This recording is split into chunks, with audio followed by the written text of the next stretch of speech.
सुशीला ने कहा उनके पास जाना चाहिए, लेकिन हमारे संकोच के कहते हैं मैं कुछ मांगने के लिए नहीं जाऊंगा सुशीला, मेरे आराध्य हैं, मैं उनका चिंतन करता हूं, मैं मांगने नहीं जाऊंगा। लेकिन सुशीला ने कहा नहीं, ठीक है आप मांगने मत जाइए, दर्शन के लिए तो जाइए। दर्शन की अभिलाषा से सुदामा जी तैयार हो जाते हैं। घर में कुछ था नहीं, सुदामा जी ने कहा भगवान को देने के लिए कुछ भेंट चाहिए। आजकल हम लोगों को मांगने का लेने का तरीका भी नहीं आता, अगर किसी से कुछ लेना है तो पहले उसको भेंट देना चाहिए, कुछ नहीं तो तुलसी पत्र देना चाहिए। आशीर्वाद भी लेना है, तुलसी पत्र देकर आशीर्वाद ले, वो लगेगा। यही संदेश दिया, कहा कुछ भेंट देना चाहिए नारायण से मिलने के लिए, हमारे पास वो भी नहीं, हम कैसे जाएंगे। सुशीला ने 5 घरों से 5 मुट्ठी चावल हवन करके ले आई, और उसका प्रयोजन का था क्या था, एक घर का अगर चावल होता तो एक जैसा होता, 5 घर से चावल लेकर के आई, 5 तरीके का चावल, कोई मोटा कोई छोटा कोई पतला कोई टूटा हुआ ले आकर के फटे पुराने कपड़े में बांध करके दे देती है। कहा जाइए नारायण से मिलने, हो सकता है नारायण की कृपा हो जाए। नारायण के दर्शन की अभिलाषा लेकर के सुदामा जी चल देते हैं।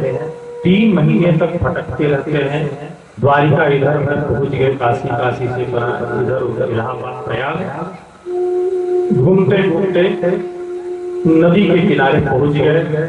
अब वहां असहजता हुई, नदी को कैसे पार करें।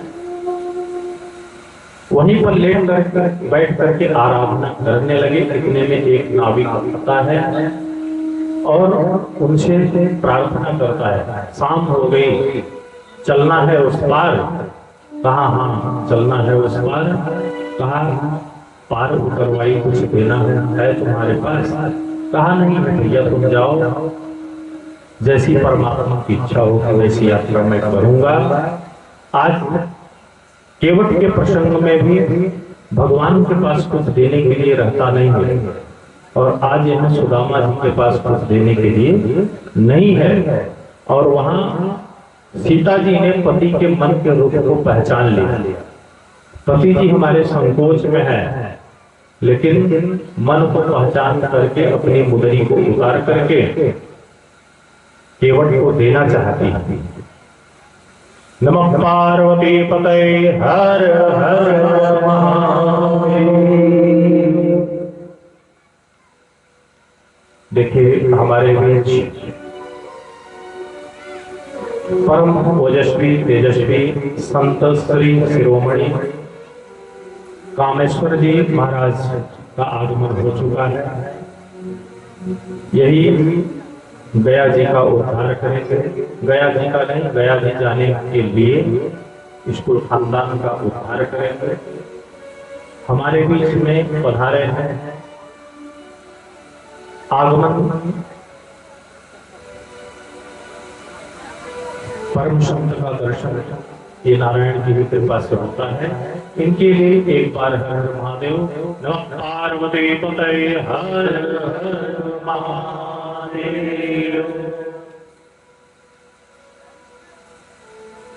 वहां कन्हैया जी आते हैं नाविक के रूप में, और सुदामा जी को बैठा लिए। बार बार सुदामा जी की तरफ ताक रहे हैं। सुदामा जी संकोच में पड़े, मेरी तरफ क्यों ताकते हो भैया, मेरी दीन दशा को देख करके तुम ताक रहे हो। कन्हैया फिर अपनी नजर चुराते हैं। बातचीत करते करते उस पार पहुंच गए, और जैसे ही उस पार पहुंचे कन्हैया जी ने उनको छोड़ दिया। नाविक के रूप में थे, और वहां बैठ करके लेट करके जैसे ही ध्यान लगाया, अभी तो द्वारिका बहुत दूर है, दिख ही नहीं रहा है। और जब आंख खोली तो द्वारिका के किनारे थे। खूब सुंदर सुंदर महल अट्टालिकाएं सुदामा जी को दिख रही थी। और जैसे ही गए द्वारपालों से पूछा, जय और विजय नाम के द्वारपाल वहां खड़े थे। 7 द्वार के अंदर द्वारकाधीश रहते थे। जय विजय ने परिचय पूछा। ये कथाओं के माध्यम से, टीवी सिनेमा पिक्चर के माध्यम से कुछ गलत फहमियां फैलाई जाती हैं कि उन द्वारपालों ने मजाक लिया। मजाक नहीं लिया। जिसका जो परमात्मा दीनों का परमात्मा हो, जो जानता हो, इज्जत करता हो, मर्यादा करता हो, उसके द्वारपाल उच्छृंखल नहीं हो सकते। उन्होंने सम्मान किया, सम्मान पूर्वक प्रणाम किया और जैसे ही चरण पे नजर डाला, पूछा, भगवान यशोदा, उन्होंने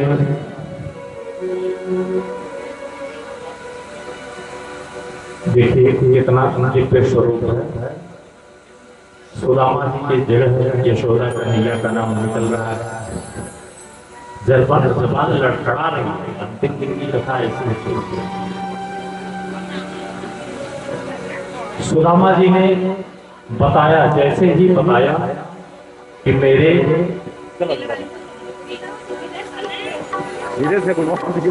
बोलिए कृष्ण कन्हैया लाल की। एक बार सुदामा जी के आगमन पर इनके लिए जोरदार ताली। नमः पार्वती पतये हर हर महादेव।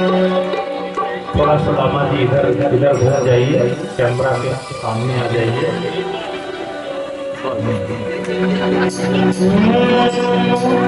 देखो देखो ये गरीबी का जिसके विश्वास लेके आया मेरे बचपन का यार है मेरा शाम। यही मैं लेके आया हूँ। अरे द्वारपालों कन्हैया कह दो, अरे द्वारपालों कन्हैया कह दो, मिलने दो।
आज ये नौधा भक्ति के अंतिम लक्षण का दृश्य हमें दिख रहा है। श्रवणम कीर्तनम विष्णु, कथा को श्रवण करना, भगवान के नाम का श्रवण करना बहुत कुशल निरूपण है इसका। श्रवणम कीर्तनम विष्णु स्मरणम पाद सेवनम। श्रवण करना, कीर्तन करना, अभी कीर्तन किया है। ये 9 भक्ति आज यहाँ आकर के 9 प्रकार की भक्ति नृत्य कर रही है और 9वीं भक्ति आंख से हम देख रहे हैं। स्मरणम पाद सेवनम, भगवान का स्मरण रखना बताया। चावल धोते समय, आटा गूंथते समय, दूध धोते समय, जब भी बच्चे को भोजन कराना हो, पति को भोजन कराना हो, श्री कृष्ण गोविंद हरे मुरारे हे नाथ नारायण वासुदेवा स्मरण रखना और भगवान का पाद सेवनम, भगवान को नहलाना धुलाना, भोग लगाना, पूजा करना, ये पंचम भक्ति है। अर्चनम वंदनम दास्यम, अर्चन करना, वंदना करना, श्लोक वगैरह बोलना, स्तुति करना और दास्य भाव, सेवक बनकर के सेवा करना। सख्य सख्य माधव निवेदनम, और सखा के भाव से। 9वीं भक्ति जो है ये मित्रता का भाव प्रकट करता है। आज ऐसे कृष्ण सुदामा की मित्रता का हम लोग 9वीं भक्ति का दर्शन कर रहे हैं। 8 प्रकार की भक्ति इसी स्त्रीपुर की सभा में बैठी हुई है। अन्य अगल बगल के गांवों से 4-6 गांवों से लोग एकत्रित होते हैं, आनंद लेते हैं, देते हैं, बांटते हैं, आनंद आता है। ये 9वीं भक्ति का दर्शन हम लोग कर रहे हैं। भगवान को अगर मित्र के रूप में हमने मान लिया तो वो हृदय से लग जाते हैं। जिन्होंने भगवान को भगवान जो लोग मानते रहे वो पैर तक रहे, पाद सेवनम तक, पश्चिमी भक्ति तक, लेकिन जिन्होंने नवमी भक्ति को स्वीकार कर लिया, मित्र बना लिया, वो हृदय तक पहुंच गए। भगवान ने उनको हृदय से लगा लिया, गले से लगा लिया। आज उसी नवमी भक्ति का दर्शन हम लोग कर रहे हैं। यही दर्शन प्रेम का दिखाया। कितने, जैसे ही कृष्ण कन्हैया ने सुना सुदामा नाम का मित्र ब्राह्मण, पहले तो उन लोगों ने लक्षण बताया, सीख पगार को धोती पतली सिलटी दुपट्टी आदि आदि तमाम लक्षणों को बताया है। जैसे बताया बतावत आपन नाम सुदामा। जैसे ही सुना कन्हैया ने दौड़ पड़े, पीताम्बर इधर उधर, सब अंतरी मंत्री संतरी बेटी उनके सब पागल हो गए। में प्रभु जाने को आई बस धोती भटी सिलटी दुपट्टी अरुमान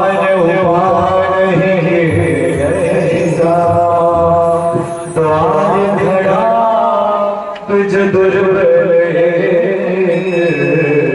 रहो जग सो बसुधा भिरा पूछत दीन दयाल को नाम बतावत आपनो नाम सुधा नाम सुधा। जैसे ही कन्हैया ने सुना सुदामा मेरा मित्र आया है, दौड़ पड़े कन्हैया। आज उसी झांकी का दर्शन दे रहे हैं। कभी किसी गरीब को गरीब मत समझना, कभी किसी अमीर को अमीर मत समझना। ऐसा ऐश्वर्यशाली जो जगत गुरु जगत परमात्मा है, आज वो दीनता को नहीं देखता, वो तो मन को देखता है कि उसके मन में हमारे प्रति कितना प्रेम है। वो दीनहीन वस्त्र को नहीं देखता, आपकी दशा को नहीं देखता, वो तो आपके प्रेम को देखता है। प्रेम जैसे ही वो मित्रता याद आई, आज कन्हैया दौड़ पड़े। सब उसके कन्हैया के पीछे दौड़ रहे हैं, भागे जा रहे हैं। दुपट्टा कहीं और गिरा, मुकुट कहीं और गिरा, और जैसे ही जाकर के देखा, देखिए अभी निश्चित दिखेगा कन्हैया और सुदामा जी गले मिलेंगे। जैसे ही दरवाजे पे पहुंचते हैं, गले लिपट करके वो अश्रुधारा बही। आज पुरानी मित्रता याद आ रही है कन्हैया और सुदामा के मिलन। ऐसा शिष्य द्वापर युग की कथा है, लेकिन आज कलयुग में आप लोगों ने साकार कर दिया। इस धराधाम पर यह भी वृंदावन हो गया, द्वारिकापुरी हो गया। ये पावन धरती, अपावन धरती भी पावन हो गई। पावन तो भागीरथी की वजह से पहले से ही थी। कन्हैया ने गले से लगाया, ले जाकर के अपने सिंहासन पर बैठाया। हाथ पकड़ के बैठा दीजिए, अपने सिंहासन पर बैठाया जहां जगदीश्वर बैठता हो। आज बताइए, एक दीनहीन सुदामा, गरीब सुदामा, दरिद्र सुदामा नहीं, दीन सुदामा, उनको वो राजगद्दी प्राप्त होती है जिस पर त्रिलोकी नाम बैठते हैं। उनको हम दरिद्र कहेंगे? उनसे बड़ा धनी कौन होगा? कहा उनसे बड़ा इस संसार में धनी कोई नहीं। ये नौवीं भक्ति है, साक्ष्य भाव से, जहां कोई कुछ पाने की चाह नहीं है, लुटाने की चाह है। ऐसी भक्ति को लेकर के देखी सुदामा की दीन दशा, देखी सुदामा की दीन दशा, तेरी करुणा भी रोए। ऐसो हाल में बाहर संपक जटक जाल लगे बोली जो, आयो हाथ दुखाए सका तुम आए कहना की तेरी कोई। पानी पर हाथ को हाथ छुयो नहीं,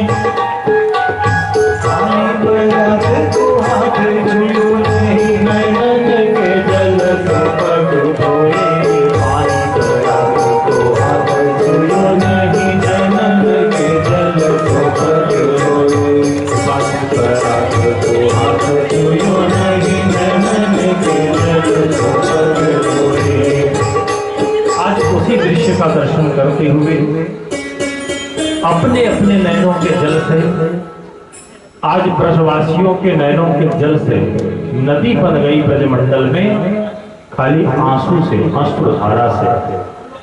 वह एक एक बूंद अश्रुधारा हम लोग अपना दे दें, आज सुदामा जी का पैर धुल जाए और जगदीश्वर आज पैर धुल रहे हैं उनका। देखी सुदामा की दीने दशा, सब लोग गाइए, देखी सुदामा की दीने दशा, करुणा करिए करुणा निधि रोए। देखी सुदामा की दीने दशा, करुणा करिए करुणा करे रोए।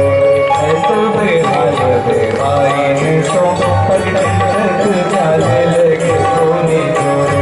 आय महादुख पास का तुम्हारी मेरा की दीन रोए। आय सुदामा की दीन दशा, ओ सुदामा की दीन दशा, करुणा करिए करुणा करे रोए। पानी पर हाथ को हाथ छुयो नहीं, नैनन के जल को पग धोए। पानी पर हाथ के हाथ छुयो नहीं, नैनन के जल को पग धोए। नैनन के जल को पग धोए, नैनन के जल को पग धोए। आज ये दिव्य दृश्य, ये कन्हैया पानी मंगाए रुक्मिणी जी से, पानी ले आओ। कितना बड़ा सौभाग्यशाली ये सुदामा नामक ब्राह्मण, महाधनवान, दरिद्र नहीं, महाधनवान, त्रिलोकी नाथ। पानी परात को हाथ छुइयो नहीं, पानी परात को तो हाथ ही नहीं लगाया। रुक्मिणी जी को पानी लाने में देर हुआ, नैनन के जलशो पग धोए अपने रुदन से। और दो बात, कन्हैया खूब रोए हैं सुदामा जी को पा करके, लेकिन सुदामा जी ने अपने अश्रु को पी लिया। कहीं संसार वाले ये न समझ लें कि ये दीनहीन ब्राह्मण कुछ मांगने तो नहीं आ गया जगदीश्वर से, इसलिए अपने आंसू को पी गए कन्हैया सुदामा जी। और कन्हैया रोते रहे, उनके रोने के जल से सुदामा जी ने का पैर धुला। पानी पर आतो को हाथ छुयो नहीं, नैनन के जल शो पग धोए, अपने नैनन के जल से पग धोया। उसका तात्पर्य क्या है? कहा कि पानी खौलाने में अधिक गर्म हो सकता है, और नमक पानी गर्म हो, अगर पैर में पीड़ा हो, पानी में नमक डाल करके गर्म करके उसमें पैर को डाल दिया जाए, उससे सुख मिलता है। और आज इसी भाव को दर्शाया कन्हैया ने।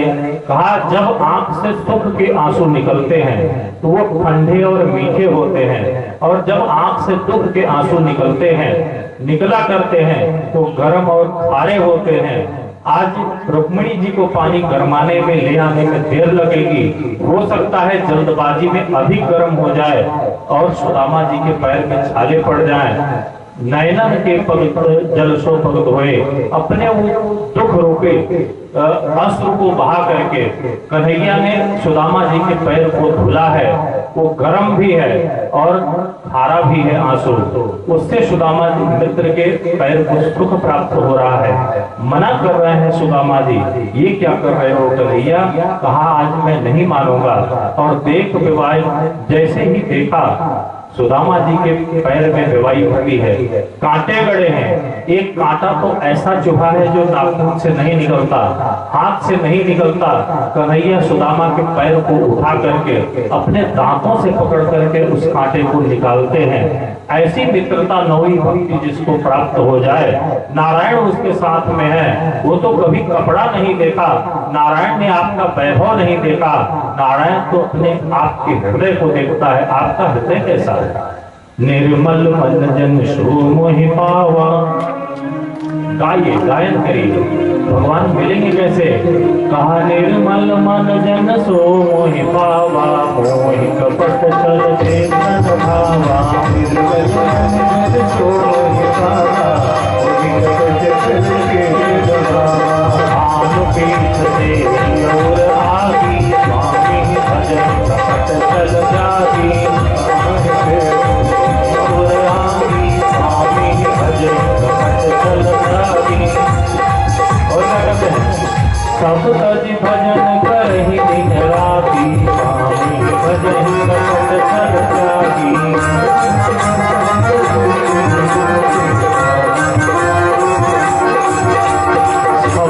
भजन करहि दिन राति, दिन हो अथवा रात हो, जब भजन का मौका मिल जाए सब कुछ त्याग दीजिए, निर्मल मन से निर्मल भाव से भगवान का भजन करिए। यही तो थर्मामीटर देते हैं, एकदम निर्विकार निर्मल भाव से आ जाइए। सुदामा जैसे दीनहीन ब्राह्मण को भी भगवान ने त्रिलोकी नाम का पद दिया, अपने ऐश्वर्य का सुख दिया। और आज वही झलक दिखाते हैं कि परमात्मा तो सिर्फ मन को देखता है, आपके धन को नहीं देखता। आप धन से रिझाना चाहेंगे, आपका धन आपको अच्छा लगे, और धन इसलिए देते हैं, आज ऐश्वर्य सुदामा जी को इसलिए दे रहे हैं कि इससे जन का कल्याण करना, इसमें मोह मत करना। आशीर्वाद दिया, वरदान दिया कि आपको मैं जो ऐश्वर्य दे रहा हूं इससे मोह आपको नहीं होगा, कतई नहीं होगा। सुदामा जी का पैर धुलने के बाद आज राजरानी लक्ष्मी जी पंखा झल रही हैं, रुक्मिणी जी पंखा झल रही हैं। सुदामा जी को कितना बड़ा सौभाग्य रहा होगा। इसी बात को तो पूछा था राजा परीक्षित ने कि मैंने सुना है नारायण के भक्त बहुत दिन तक परेशान रहते हैं, दीनहीन दशा में रहते हैं, और शिव के भक्त सत्य धनवान हो जाते हैं। इसका राज क्या है? कहा नारायण जिसको अपना भक्त बनाना चाहता है पहले उसकी धन संपत्ति को छीन लेता है। सुदामा जी की तरह जिसको अपना भक्त बनाना चाहता है नारायण, वो उसकी संपत्ति को छीन लेता है और उसकी मति की परीक्षा लेता है। ये ऐसे दीनहीन दशा में भी नारायण को याद रखता है कि नहीं रखता है, नारायण का चिंतन करता है कि नहीं करता। जब परीक्षा में पास हो जाता है तो उसको त्रैलोक्य विजयी बना देता है, अपने समान विष्णु के समान ऐसा ऐश्वर्य दे देता है, हजारों पीढ़ी तक धनवान रहता है। और उसी का नारायण की कृपा प्राप्त जो संपत्ति होती है उसी को लेकर के तो लोग घमंड करते हैं। आज रावण की बनाई हुई लंका नहीं थी इसलिए घमंडी हो गया, क्योंकि उसके पिता विश्वेश्वर ऋषि ने दक्षिणा में प्राप्त किया था सोने की लंका, और जो अपनी संपत्ति बनाई न गई हो उसकी पीड़ा नहीं होती। क्या होगा? बर्बाद हो जाएगा। वो तो एक एक ईंट जब जोड़ना होता है तब न पता चलता है। लोग लूट जाते हैं एक घर बनाने में, तुझे शर्म नहीं आती बस्तियां जलाने में। तू तो एक आग का लुक्का जला दिया, पूरी बस्ती जल गई। लेकिन उनसे पूछो दर्द जिन्होंने एक एक ईंट जोड़ करके घर बनाया है, और जिस वो एक एक ईंट जोड़ करके घर बनाए हो, कल वही नाती पोता आपके बच्चे वही कहते हैं बुढ़ऊ खांस रहे हैं, डिस्टर्ब हो रहा है, सोने में तकलीफ हो रही, ये बुढ़िया सोने नहीं देगी। ऐसे बुढ़ऊ और बुढ़िया को जिन्होंने एक एक ईंट जोड़ करके महल बनाया, छत पड़वाया, उनके लिए गौशाला के पास में एक मड़ई होती है, वहां पर उनका स्थान होता है रहने के लिए। ऐसे ही निकाल दिए जाओगे इस महल से अगर परमात्मा को साथ में नहीं रखेंगे। यही संदेश देते रहते हैं। इस जीवन में कुछ नहीं है जिसके लिए हम पागल हुए हैं, जिस संपत्ति को बटोरने के, अगर अपने मति में उस परमात्मा को बैठा ले। ये संपत्तियां सिर्फ हमारे आपके लिए हैं, हमें आपके जीवन जीने के साधन हैं। आज परमात्मा कृष्ण पैर धुल करके सुदामा जी का और उनसे घर गृहस्थी की बातें करते हैं, अपने विवाह शादी का विनोद करते हैं। सुदामा जी ने कहा कन्हैया तू इतना विवाह कर लिया? कृष्ण ने कहा सुदामा जब हम लोग मित्र थे उस समय शादी के नाम से आप बहुत भागते थे। आप तो कहते थे मैं महात्मा बनूंगा, शादी वादी नहीं करूंगा। मैंने सुना है सुशीला भाभी बहुत अच्छी है, विवाह कर लिया, मुझे निमंत्रण तक नहीं दिया। सुदामा जी कहते हैं अरे कन्हैया, मैंने तो एक ही विवाह किया, तूने तो 16,108 विवाह किया और 8 को निमंत्रण नहीं दिया, एक की तो बातें हैं। ये विनोद की बातें हो रही हैं। तब कन्हैया ने कहा भाभी ने मेरे लिए तो कुछ भेजा होगा, ऐसा तो है नहीं कि नहीं भेजा होगा। सुदामा जी अपनी पोटली को कांख के नीचे दबाते हैं, कहीं देख न जाए, इनके बीच में कहीं हमारा भेद खुल न जाए। वो बात को बहकाते रहते हैं, लेकिन कन्हैया नहीं माने।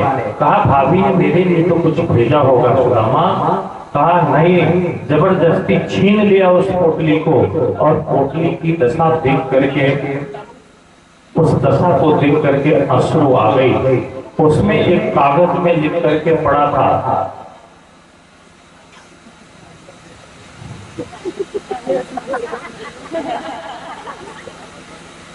अपने बोलिए कृष्ण कन्हैया लाल की।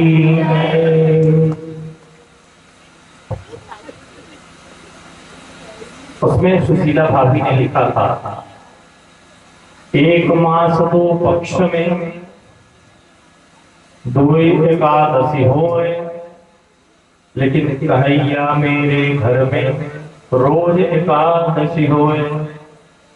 1 महीने और 2 पक्ष में तो 2 एकादशी होती है कन्हैया, लेकिन मेरे घर में तो रोज के रोज एकादशी रहती। समझ गया उस संदेश को कन्हैया।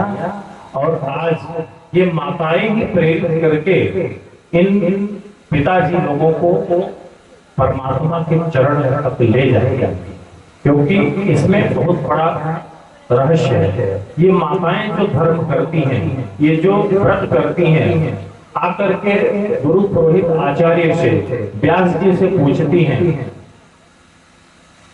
ये बताइए हम अपने पति के लिए कौन सा व्रत रहे, अपने बच्चे के लिए कौन सा व्रत रहे, अपने लिए एक भी व्रत नहीं रही। तीज गणेश चौथ जो भी व्रत रहा सब दूसरे के कल्याण के लिए रहा। इसलिए ये जो धर्म करती है इनका पुण्य पूरा इनके पास रहता है। पुरुष जो पुण्य कार्य करता है उसका आधा पुण्य उसके खाते में ट्रांसफर हो जाता है, अपने आप चला जाता है। कहोगे महाराज कैसे? अब बताओ, इनके भैया पढ़ लिख करके इतने मेहनत करके, इनके चाचा जी ने कितना मेहनत किया होगा डॉक्टर साहब बनाने में, और उनकी जब धर्म पत्नी जी आई, इनकी भाभी जी आई, उनको अपने आप डॉक्टराइन लोग कहने लगे। अब बताइए, पढ़ लिख करके तो मेहनत उन्होंने किया था, परिश्रम किया था। पुरुष जितना परिश्रम करता है, अगर पढ़ लिख करके वकील बन गया तो देवी जी वकीलाइन हो गई, मास्टर हो गया देवी जी मास्टराइन हो गई, भले अंगूठा छाप। आधा पुण्य अपने आप ट्रांसफर हो जाता है। लेकिन ये अगर मास्टर हो जाए, ये डॉक्टर हो जाए, तो आपको डॉक्टर कोई नहीं कहेगा, डॉक्टर साहब कोई नहीं कहेगा, आप वही रहेंगे।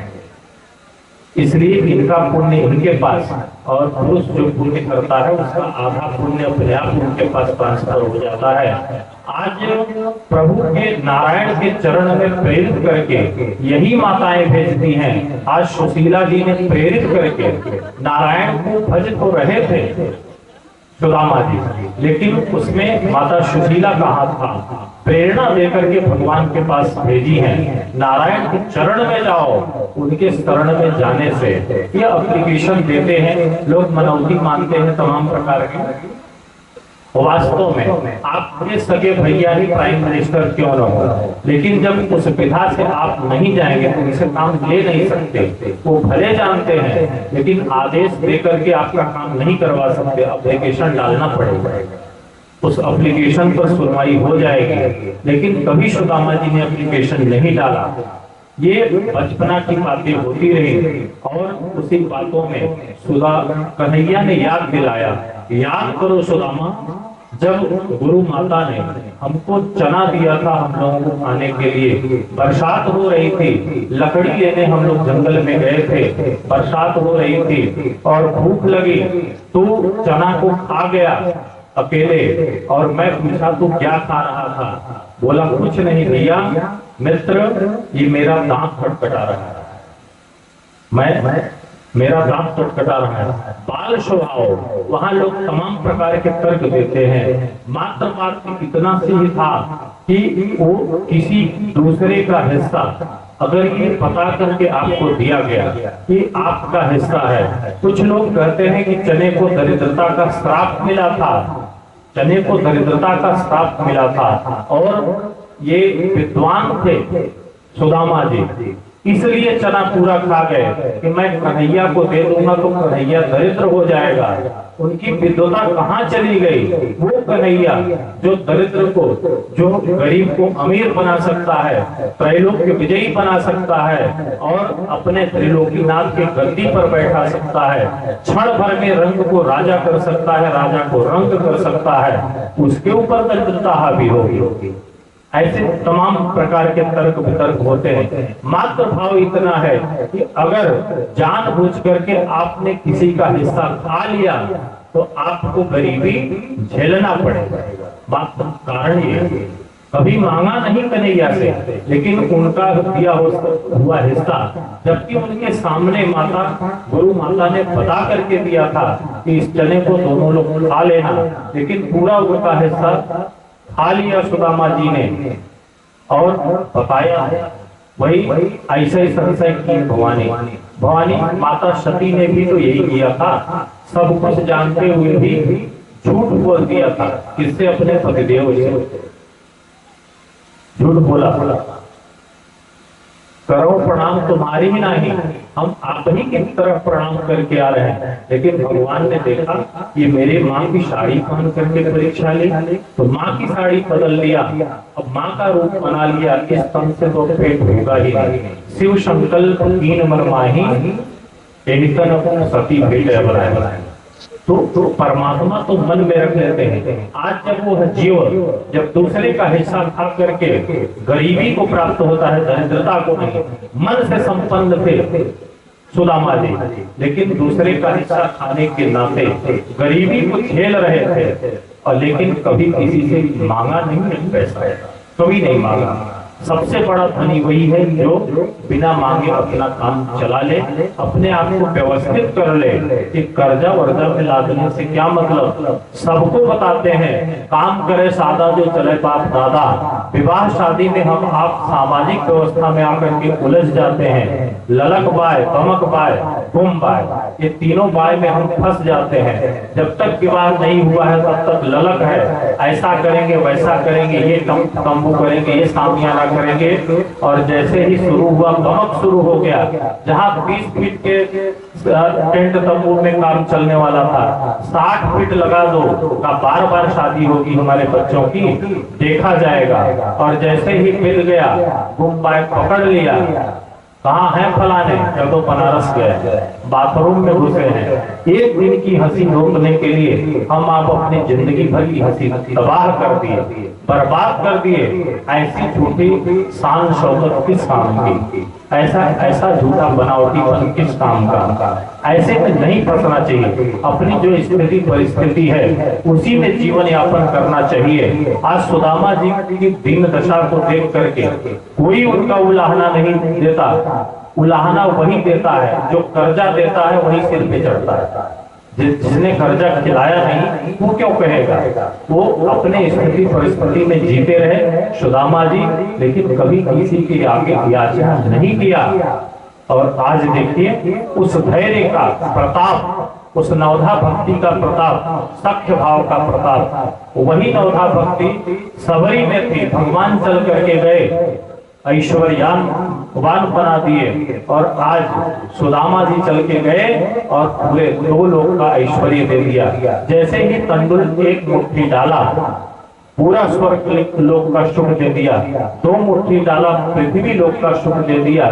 तीसरी मुट्ठी का चावल उठा करके खाने जा रहे थे कन्हैया, इतने में रुक्मिणी माता ने हाथ पकड़ लिया, कहा ना इतने भाव विभोर मत हो जाइए। उनका भाव तो दूसरा था, कच्चा चावल खाएंगे आपका पेट खराब हो जाएगा। ये माताएं ही सुरक्षा करती हैं, यही रोकती हैं। कभी कभी पुरुष इतना भावुक हो जाता है, सब कुछ लुटाने पर आमादा हो जाता है। अगर किसी के प्रति प्रेम आ गया, ऐसे जगह पे रुक्मिणी जैसी वो पत्नी हाथ पकड़ लेती है, नारायण अपने बच्चों को देख लीजिए, ऐसी गलती मत करिए। देना बुरा नहीं है, उदारता करना बुरा नहीं है, लेकिन उसमें पागल हो जाना ये बुरा है। प्रेम करना बुरा नहीं है, पगलई करना बुरा है। पगलई नहीं करना चाहिए, यही तो संदेश देते हैं इसके माध्यम से।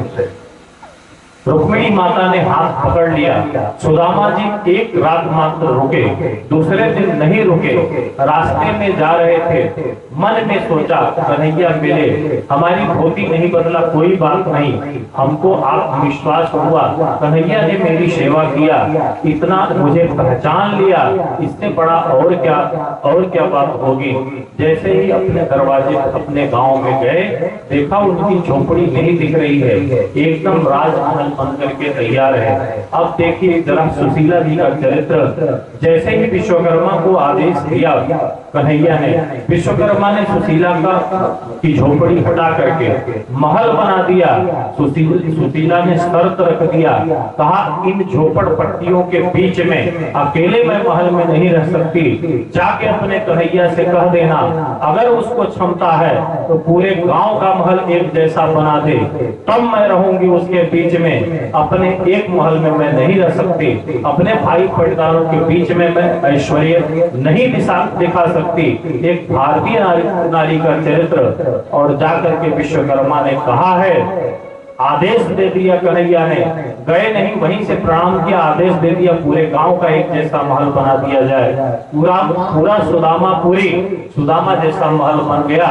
वहां जाकर के चकबका जाते हैं, सुदामा जी मेरी झोपड़ी कहाँ गई?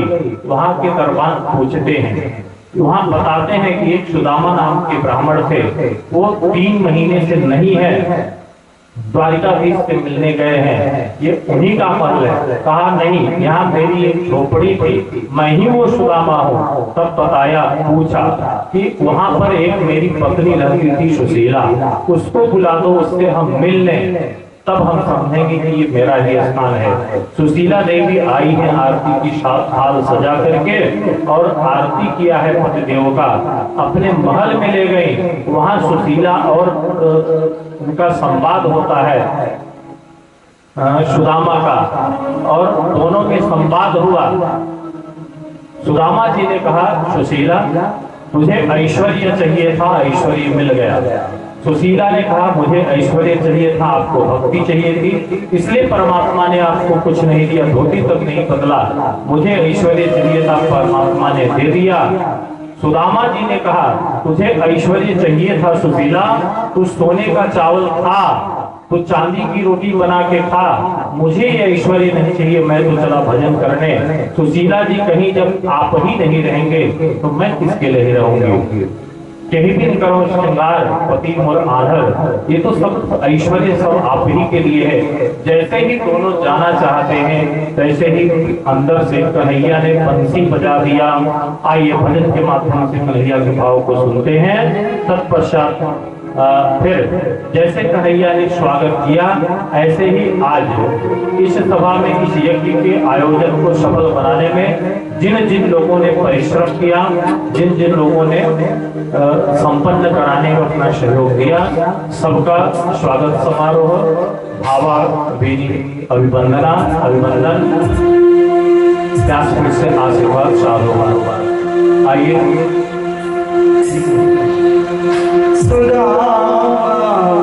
मंदिर देख रे, सुदामा मंदिर देख रे, सुदामा मंदिर देख रे।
ऐसा दिव्य दर्शन दिया। फिर कन्हैया पुकारा, कहा सुदामा यह ऐश्वर्य तुम्हें इसलिए नहीं दिया कि इसके उपभोग में पागल हो जाओ, ये कुछ इसका उपभोग प्रजा के सुख के लिए करो। दीनता दिखाने से भी भजन नहीं होता। अगर परमात्मा ऐश्वर्यशाली बना देता है तो उससे भजन का मार्ग छोड़ना नहीं चाहिए सुदामा। यही तो तुम्हें शिक्षा देनी, ऐश्वर्य में रहते हुए भी परमात्मा को सदैव याद रखना, सदैव याद रखना।